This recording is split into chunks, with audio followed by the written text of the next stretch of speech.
Oui, nous allons partager sur les ressources naturelles.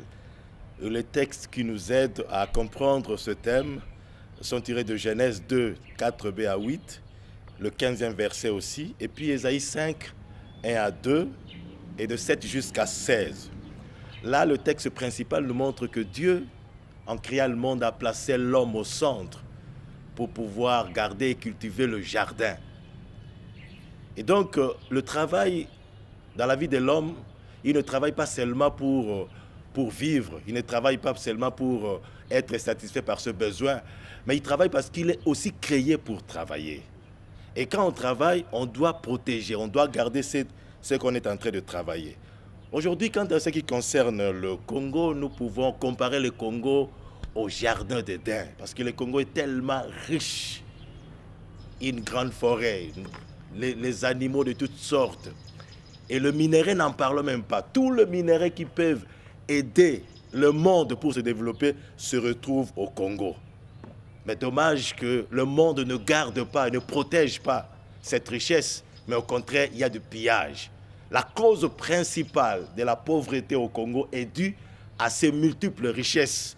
Et donc, les forces les plus puissantes collaborent avec certains voisins uniquement pour piller le Congo. On accuse de fois le Congo, les Congolaises et les Congolais comme étant de faibles, alors qu'en réalité, il n'en est pas question. La cause de tout cela, c'est la richesse. On ne peut pas expliquer un tel pays où regorge toutes sortes de richesses vivre dans une pauvreté sans nom. Le Congo, le pays, parmi les pays les plus riches, mais aujourd'hui vivant comme le pays le plus pauvre de la planète. Et ça, c'est parce qu'il y a des forces de main qui sont en train de soutenir d'autres forces. On parle souvent du génocide du Rwanda, parce qu'au fait, tout le monde vient de l'Est à partir du Rwanda. On a trop parlé du génocide du Rwanda, alors qu'en réalité, nous au Congo, le génocide des Tutsis, nous le voyons dans les images. Mais nous avons vu les génocides ou le massacre des Hutus, de l'Est jusqu'à l'Ouest. En Bandaka, on a eu le temps où on ne pouvait pas manger du poisson. Et les Congolais sont morts très nombreux, mais on n'en parle pas. La chanson, c'est le génocide du Rwanda, alors que les Congolais meurent. C'est vrai qu'il faut protéger la minorité, mais il ne faut pas permettre à ce que la minorité fasse des crimes. Parce qu'on ne voit ni la majorité, ni la minorité, mais la vie d'un être humain est important, qu'il soit de la majorité ou de la minorité. Et nous devons dire, il y a un adage qui dit dans nos dialectes, si quelqu'un prend l'habitude de causer du tort aux gens, il ne se limitera pas à une seule personne. Il aura ce goût et continuera. Aujourd'hui, si c'est le cas du Congo, demain ça peut être le cas d'autres personnes. Généralement, pour comprendre certaines choses, nous nous référons à certaines des autres histoires. Dans un village, il y avait deux personnes, des héritiers. Un héritier avait hérité le village avec beaucoup de gibier.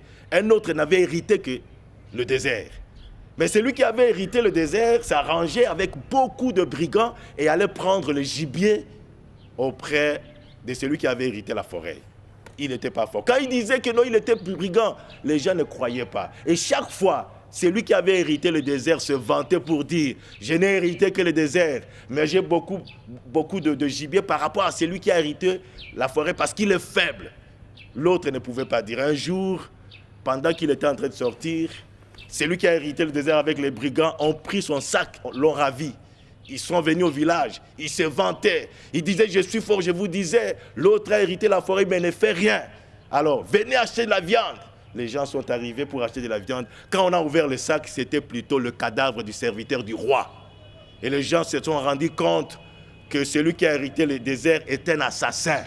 Qu'est-ce qu'il a fait? Souvent, il ravit la viande. Ça a été révélé.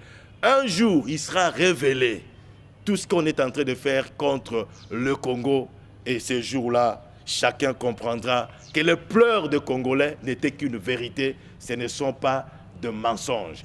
Que quiconque voudra bénéficier des richesses du Congo vienne collaborer avec les Congos au lieu de vouloir utiliser des voisins pour pouvoir piller le Congo, entraîner des guerres et des pertes humaines à un grand nombre. Plus de 6 millions de personnes, c'est un grand nombre. C'est beaucoup de pays, même certains pays en Afrique, n'atteignent même pas 3 millions de personnes.